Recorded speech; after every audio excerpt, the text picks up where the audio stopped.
Buonasera a tutti e benvenuti. Benvenuti ai nostri soci e amici che ci seguono sempre e benvenuti soprattutto a chi per la prima volta ci vede all'opera.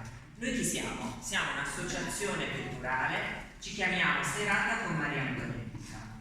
Ci occupiamo principalmente di rievocazioni storiche, musica, teatro, tutto con particolare attenzione al XVIII secolo.